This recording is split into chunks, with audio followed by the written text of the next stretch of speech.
I'm Nicole Lappin, the only financial expert you don't need a dictionary to understand. It's time for some money rehab.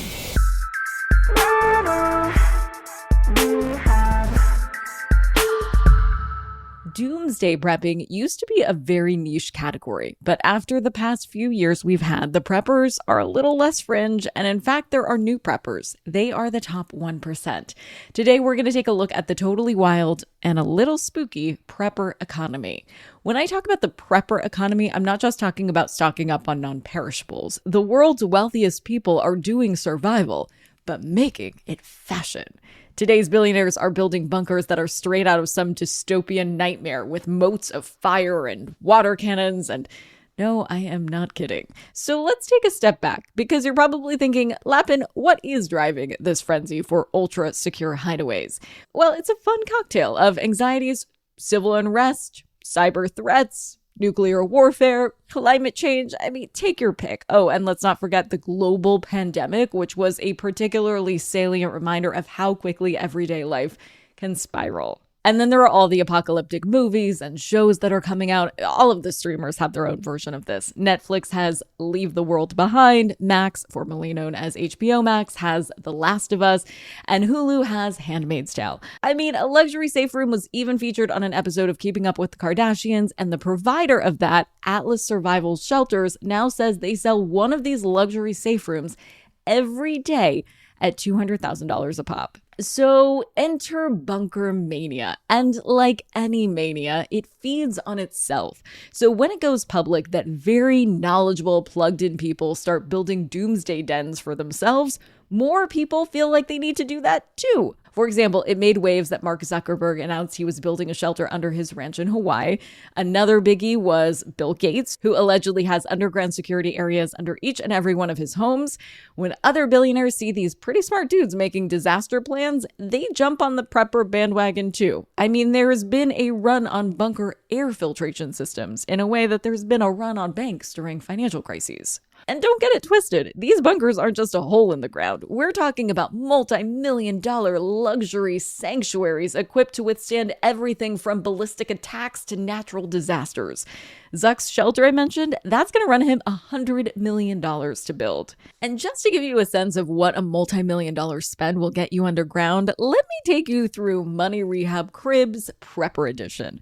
The president of Creative Home Engineering, it's a company that helps the ultra-wealthy make their bunker away from home dreams come true, talked to The Hollywood Reporter about the prepper economy. And he described one of the projects he's working on that is so wild, I just have to read it to you verbatim. He said, quote, "I'm wrapping up a project for a client that includes 9 secret doors that didn't spare any expense and an underground shooting range accessed by this massive fireplace that rotates like the one in Indiana Jones. There's a giant staircase that raises up to reveal a big basement where a vehicle elevator goes down into the garage.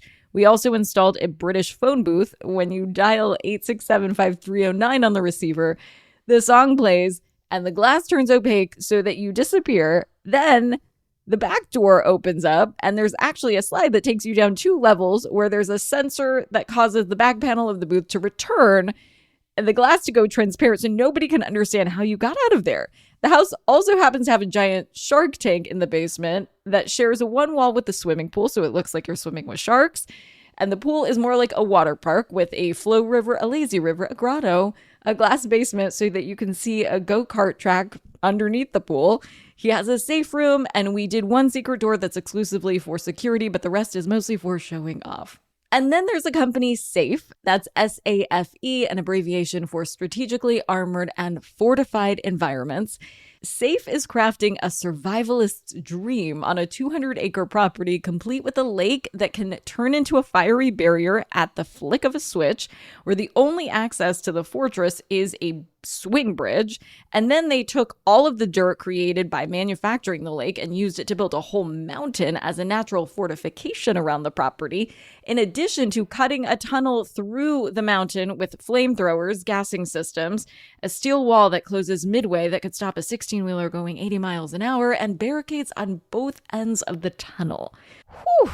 In this prepper economy, this kind of crazy is the rule, not the exception. In my deep dive into luxury bunkers, I saw people buying cars that are less reliant on computer interfaces and therefore would still function in an electromagnetic pulse, state-of-the-art decontamination booths, bunkers outfitted with full medical operating tables and Schedule I drugs in locked cabinets that can only be remotely opened by a physician, ballistic armored pocket doors, security vaults, secret doors behind mirrors, helicopters, underground museums, safe rooms with bulletproof doors that open with a fingerprint, and believe it or not, it goes on and on and on. And the extravagance doesn't stop at defense capabilities. These bunkers have amenities that blend high security with high luxury because no billionaire wants Doomsday to be boring. So think water cannons for fighting hypothetical invaders and enhancing a jet ski football game. And secret passages for making a perilous escape that also lead to underground entertainment havens with flight simulators. This is so opulent that it's almost kind of funny.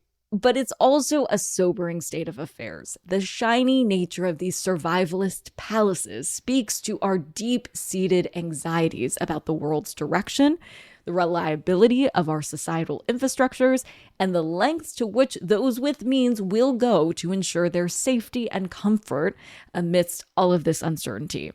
To me personally, I think making safety a luxury is a little bonkers. If you're going to invest in security, invest in financial security so you can pay for your own doomsday bunker if you want to, or, something a little more practical. For today's tip you can take straight to the bank. I am not convinced that an emergency bunker is a great investment, but one that I do think is a good investment in yourself is an emergency fund. If you're having trouble squirreling away money for your oh crap fund, use your tax refund if you get one. The average tax refund last season was almost $3,000, so if this year's average follows that same trend, you'll have a healthy seed for that emergency fund to grow.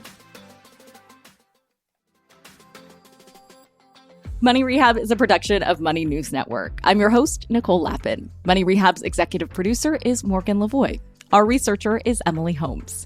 Do you need some money rehab? And let's be honest, we all do. So email us your money questions, moneyrehab@moneynewsnetwork.com, to potentially have your questions answered on the show or even have a one-on-one intervention with me.